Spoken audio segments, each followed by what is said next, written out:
آداب دوستو، ہماری آج کی ویڈیو کا موضوع ہے صنعت مبالغہ۔ مبالغہ کا معنی ہے انتہا کو پہنچانا۔ کلام میں کسی وصف، کیفیت اور حالت کو اس درجہ بڑھا چڑھا کر بیان کیا جائے کہ بادی النظر میں وہ ناممکن معلوم ہونے لگے، صنعت مبالغہ کہلاتی ہے۔ مبالغہ اگر احتیاط سے برتا جائے تو کلام کا مرتبہ بلند ہو جاتا ہے۔ اس کی 3 صورتیں ہیں۔ پہلی صورت یا قسم ہے تبلیغ۔ اس کے معنی ہے پہنچانا، ایسا مبالغہ جسے عقل بھی تسلیم کرے اور عادتاً اور عملاً بھی ایسا ہو سکتا ہو، یعنی عقل اور عادت دونوں کے مطابق ہو۔ مثلاً وعدہ شام پہ کی ہم نے ابس جاگ کے صبح، وہ اسی وقت نہ آتے اگر آنا ہوتا۔ یہ بات عقل اور عادت کے اعتبار سے ممکن ہے کہ کسی کے انتظار میں کوئی رات بھر جاگتا رہے۔ ایک اور شعر ملاحظہ فرمائیں، نہ کھاتے گیہوں نکلتے نہ خلد سے ہرگز، جو کھاتے حضرت آدم یہ بیسنی روٹی۔ غالب کے شعر میں دیکھیں کہ یہ سب جانتے ہیں کہ حضرت آدم علیہ السلام نے گندم کا دانہ کھایا اور جنت سے نکال دیے گئے۔ غالب کے بقول اگر حضرت آدم علیہ السلام نے بیسنی روٹی کھائی ہوتی تو وہ جنت ہی میں رہتے۔ ہر چند یہ مبالغہ ہے مگر عقلاً اور عادتاً درست ہے۔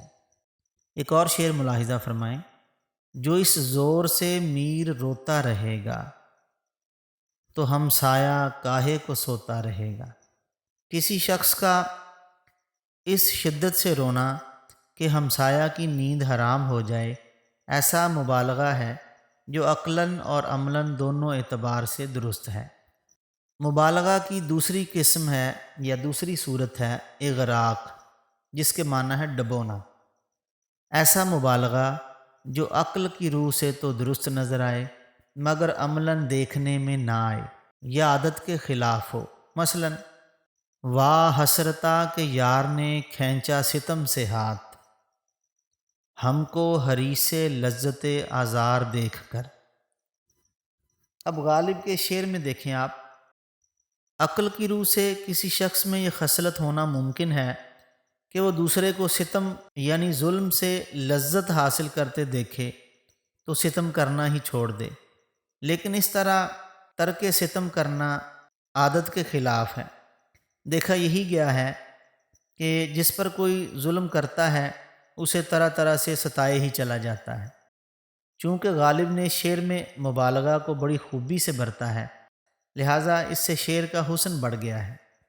ایک اور شعر ملاحظہ فرمائیں، مقدور ہے کس کا جو تیرے حکم کو ٹالے، رستم جو نہ آوے تو وہیں اس کا سر آوے۔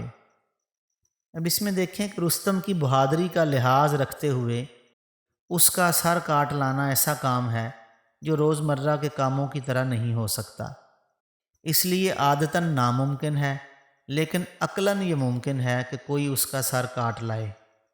ایک اور شعر ملاحظہ فرمائیں، گرگ نے دور عدل میں اس کے، سیکھ لی راہو رسم چوپائی۔ شعر کا یہ مطلب ہے کہ اس انصاف پسند بادشاہ کے دور انصاف میں گرگ یعنی بھیڑیے نے اپنی خوں خاری چھوڑ کر دیگر بے ضرر چوپایوں کی طرح زندگی بسر کرنے کا انداز اپنا لیا تھا۔ یہ بات عقلاً تو ممکن ہے کہ کسی درندے کو بے ضرر اور معصوم چوپایوں کے ساتھ ایک مدت رکھا جائے تو وہ اپنی درندگی اور خوں خاری ہی بھول جائے، مگر عملاً ایسا ممکن نہیں ہے کیونکہ کسی کی فطرت کو یکسر نہیں بدلا جا سکتا۔ تیسری صورت ہے مبالغہ کی غلو۔ غلو کے معنی ہے حد سے گزرنا۔ ایسا مبالغہ جو عادت اور عقل دونوں کے خلاف ہو، یعنی جسے نہ عقل تسلیم کرے اور نہ عملی طور پر دیکھنے میں آئے۔ مبالغہ کی صورت کو ارباب کلام ناپسند کرتے ہیں کیونکہ غلو کلام کی تاثیر کھو دیتا ہے، لیکن جو صاحب کمال زبان پر قدرت رکھتا ہے وہ غلو کو بھی بامزہ کر دیتے ہیں۔ وہ اس طرح کہ کوئی لفظ یا قرینہ ایسا بڑھا دیتے ہیں جس سے غلو امکان کے قریب ہو جائے یا اس میں کوئی لطافت پیدا ہو جائے۔ مثلا ابراہیم ذوق اکبر شاہ ثانی کی مدح میں کہتے ہیں، نام کو اللہ اکبر کیا تیری توقیر ہے، داخل ہر خطبہ ہے اور شامل تکبیر ہے۔ اسی طرح ایک اور شعر ملاحظہ فرمائیں، اے ہمالا اے فصیل کشور ہندوستاں، چومتا ہے تیری پیشانی کو جھک کر آسماں۔ علامہ اقبال کے شعر میں یہ بات عقلاً اور عادتاً ناممکن ہے کہ آسمان ہمالا کی پہاڑی کو چومے۔ ایک اور شعر ملاحظہ فرمائیں، میں نے روکا رات غالب کو وگرنہ دیکھتے، اس کے سیل گریہ میں گردوں کفے سیلاب تھا۔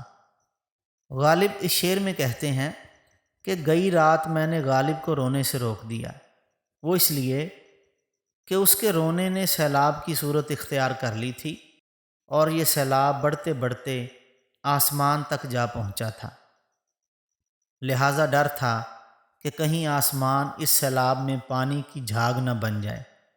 ظاہر ہے کہ رونے میں جس قدر بھی شدت ہو وہ سیلاب تو ہرگز نہیں بن پاتا، مگر غالب کا کمال ہے کہ انہوں نے غلو میں بھی شعر کا حسن مجروح ہونے نہیں دیا۔